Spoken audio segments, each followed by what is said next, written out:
Lejl tajjeb, il-ġimgħa l-oħra il-familji Maltin u Għawċin segwew dak li ntqal li kien l-itwal budget fl-istorja.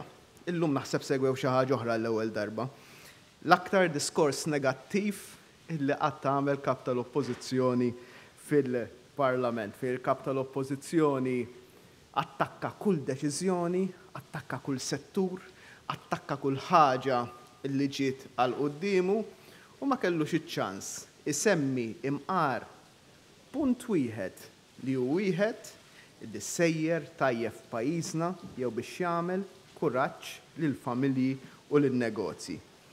Kellna kap tal-Oppożizzjoni saħansitra f'diskors ta' sagħtejn u fuqhom qas tkellem fuq l-edukazzjoni. Immaġinaw, ma ssibx il-ħin bħala il-persuna li qed tgħid li trid tagħti viżjoni lill-pajjiż li titkellem dwar qasam tant kruċjali għall futur tagħna. Ma jitkellimx dwar il-qasam tas-saħħa. Ħlief biex jirredikola minn għalih il-fatt pjuttost allarmanti dwar il-kwalità tal-konkos illi hemm f'partijiet tal-Isptar Mater Dei. Ma jitkellimx dwar l-aktar affarijiet li jinkwetaw in-nies, dwar issues li għandhom x'jaqsmu ma' waiting lists, ma' mediċini, affarijiet li aħna qegħdin nittakiljaw ta' kuljum u li nafu li huma fuq quddiem tal-prijoritajiet tan-nies. Fil-verità, il-kap tal-Oppożizzjoni ipprova itawwal biex jipprova jitkellem dwar il-budget u ma rnexxilux. Ma rnexxilux u llum ikkonfermajt jiddispjaċini illi ma jiggraspjax il-kunċetti l-iktar bażiċi tal-ekonomija ma jifhimx fil-qasam tal-ekonomija. Anzi, sab il-ħin biex jgħidilna żewġ affarijiet.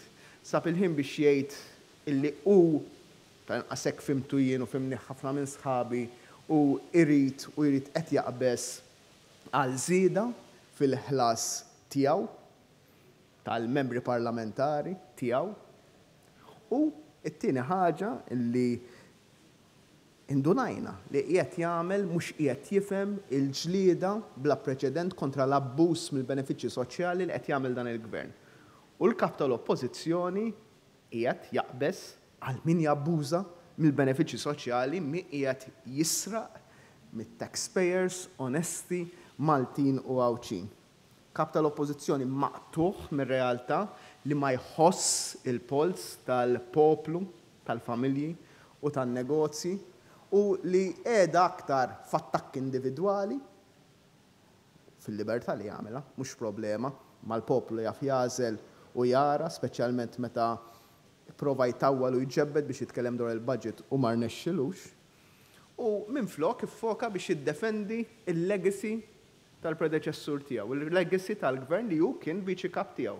L-arriva, il-500 euro, żieda u l-kontijiet għoljin tad-dawlu tal-ilma li kieku għalih il-familji u n-negozji għandhom qegħdin jħallsu kontijiet għoljin. Illum stennejt ukoll il-kap tal-Oppożizzjoni jgħidilna li sejrin għal bailout, skontu. Kelma bailout, Alla jbierek, ma semmijiex.